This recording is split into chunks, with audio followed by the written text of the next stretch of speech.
yet another handling error. A little bit helter-skelter by the Western Province lads. They just needed to look after the ball. They're in behind the Steelers' back division. Good run. And then ball to boot, unfortunately for Milford. He just should have dived on the ball, looked after it, and he's knocked it on.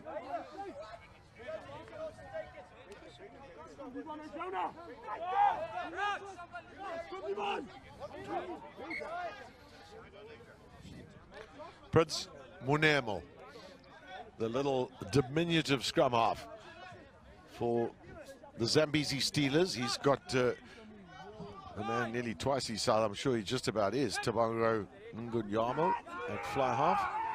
And the pick up at the back by a really powerful runner, this Matthew Aworu. Still they come. Now they'll play on here as well if the Zimbabweans can make something of this. Ngunyama, lovely pick up from him, but a great tackle that. And back it comes. Not enough Zambezi Steelers in support. And with that first knock on, they'll come back. But, well, I just thought that Tabango and Ngunyama might well have got away there. But a lovely tackle it was from Brayton Marie. Oh, they come away with the ball, do the Steelers, and then Ngunyama first to react. I thought he could have just put it to boot here, but some good cross-covering defense coming in from the outside centre. Maria have saved the blushes of this Western Province Invitational side, and he's receiving some attention on the touchline. So it is 15 against 14 now. They will be well aware of that. The Steelers have got a man out in the back line, and if they can move it, they could be in for a score. Well, in tackle there from Lelu to try and still, well, there was a triple overlap at one point in time. So the fullback has done really well there, just reading the situation and deciding he's got to in tackle to slow that ball coming out. Frochem now looking for the touchline. That's a reasonable kick from the fly-off. He's taken play up to the 10-meter line of that Zambezi Steelers, and this surely will be the last action of the first half. An entertaining first half, Gavin, one might add. Well, we've seen 5 tries, and yep, 2 of them very opportunistic, but the others well worked. 2 great tries by the 2 fly halves in particular. Man coming off there is Devon Daniel. We spoke about the rolling substitutions, of course, that you can have here too. Now some Keenan Michaels deciding that he's just going to bump everybody out of the way. Dodge him card is Imad Phipps with taking that ball in, and there's another knock-on. That's perhaps been the low light of this first half, have been the knock-ons in between the good action that we've seen here at the World Schools Festival at Polrus Gymnasium on the Marcotta field, a beautifully grassed field, and it is half-time then, so they've got 5 minutes, and that's all it is. So it's not a long time. Those extra 5 minutes that you normally get to make it 10, that's quite a difference sometimes. Well, 5 tries been scored in the first half, and it is the Western Province Invitational side that lead their Zambezi Steelers counterparts by 19-17. Some real action in this first half. And here we see the highlights. This was the first try that came via Ivan Kutsia. Decided to employ the pick and go.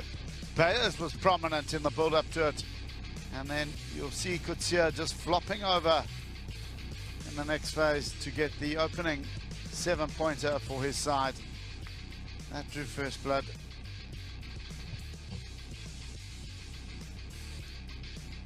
And the perfect start for this Western Province Invitational side. This was the second try of the day. Ngunyama, he threw a iffy pass and then towed ahead by Maria, and he had too much pace to burn, and he beat the cross-cover defense to go in for the Invitational side. That put them 12 points to 3 to the good. Then it was the turn of the Zambezi Steelers to hit back, and look at the wonderful hand shown here by the 3 tight forwards that allowed the hard-working number 8 Owaru to get in for his try. And that brought the Steelers back in. Frochem was the next man on the scorecard. Some decisive running by the fluff. Watch how he cracked on the post, stepped off the right, and then he swapped hands with the ball to allow the fend-off to come onto Liberty Sabanda, and he got in for his try. Moments later, well, it was anything you can do, I can do better. And it was Ngonyama who threw a dummy that everybody bought. He got through Tattersal's tackle, and then look at the pace shown by the burly number 10. And he was in for his try under the crossbar. That put it to a 19-17 ball game in the balance down here at Paul Roos Gymnasium. Handling error as well. 13 in that first half, something that will be a real concern for both these sides. Tackles made, tackles missed. The Invitational side just missing too many. 11 out of the 34. And territory and possession firmly in favour of the Steelers side. And they'll want to make more use of that going into the second 30.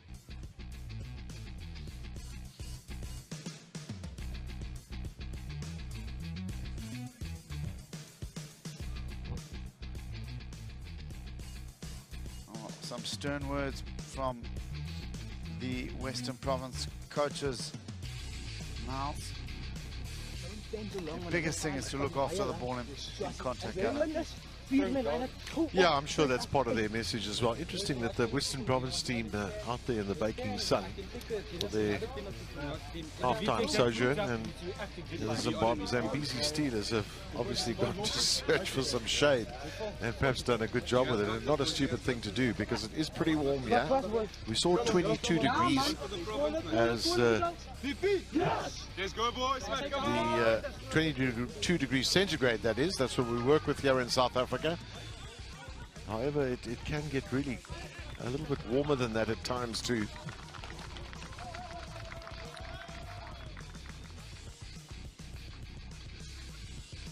Yeah, they come out from under our grandstand position here where we're commentating. And they show real spirit to these lads from Zimbabwe. I really enjoy their time in South Africa to the lads from Zim, and the man who certainly caught the eye has been that guy in the number 10 jersey, Ngonyama, coupled with Uwaru. They are certainly ones to look out going forward in the 2019 schoolboy season. Now they want to come away with a win, given they were awfully close in that second half against Sachs until the final 10 minutes where they fell away. And if they can sneak a win, well, you'll be hear them cheering long into the night. Hombero into the slight breeze. They are playing in the second half, the Zambezi Steelers. Both teams will want to look after the ball a little bit better than they did in the first. It is anyone's game, this. It's a two-point game at the moment. Who can draw first blood in this first half? That foot pass might have gone forward, but however, Yazawaru, this man is so strong on his feet, they can't hold him up. What a great start that for the Zambezi Steelers. Well, that's exactly the start they would have wanted, and it's Matthew Aoro who has thundered in from the kickoff. It was a high-hanging restart from Hombero, and it was spun through the hands. Some great interpassing here, as it looked like it could have potentially gone forward, but look at the strong running by Matthew Awaru, and he's in for his try, his second of the contest. And the Zambezi Steelers side just doesn't know when to lie down as the conversion is added by Hombero.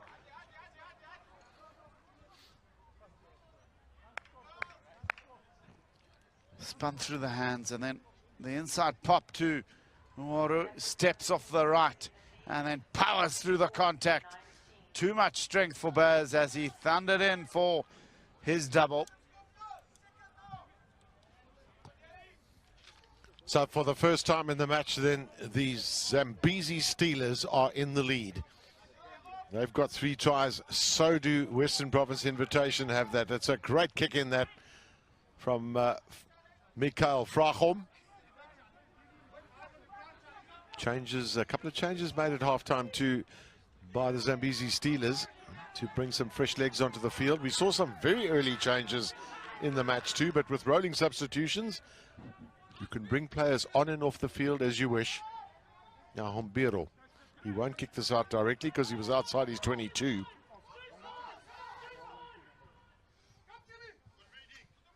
I think importantly as well, what these young men will learn as well is the importance of kicking into space. Good tactical kicking too, not just kicking for the sake of it, but planning your target. Hombiro at fly half at the moment, and then quickly through the hands there. And once again, we see the charge downfield. This is Ronald Mirimiri. And still going, held up just short and eventually thumped into the deck there by Darren Santos. But still they come. I surely must score another try. How close are they now? Prince Monemo at scrum off. He won't go on his own. They'll look for a bigger fellow to carry it over or someone into space. Great defense that from Western Province. How cleverly can the Zambezi Steelers play this now? Can they find someone? Oh, they've decided to go for a drop goal and they made an awful hash of it. But perhaps Hombiro knew that the referee was playing a penalty advantage, so they're going to now have an opportunity slap in front. But first, the referee wants to chat to the assistant referee. Miri, what a run by him. The loose forwards have become ever more prominent as this game has drawn over longer. But as good as Oraru has been, he should have let the pass go there. There was a man in a better position, but it is the assistant referee who's had a chat to the referee about the clean out that came in earlier in the play. I think we might just see a yellow card here. Whenever two men are approached by the referee, you must know one of them is the culprit, the other is the conveyor of information, the captain. So long explanation from the referee, huh? And he's changed the penalty round for charging in without arms. That's well picked up too, and it might be perhaps justice as well for, well, there you have it. Penalty, there he comes. Straight through without arms. Why players do that when they know they can get penalized when you're in such a favorable position at a crucial stage of the match? Well, he's just conceded potential 3 points, has the replacement in Moyo. Now you can bet your bottom dollar that they'll go up at line-out time. Well, the Steelers looking to pilfer a ball at line-out from Province Invitation. Well, they've done just that. So now their chance as Prince Monemo tries to work things now at scrum off. He's got a few options here too. And they've won a penalty. They just seem to be growing in stature, these Zimbabweans, as the game progresses.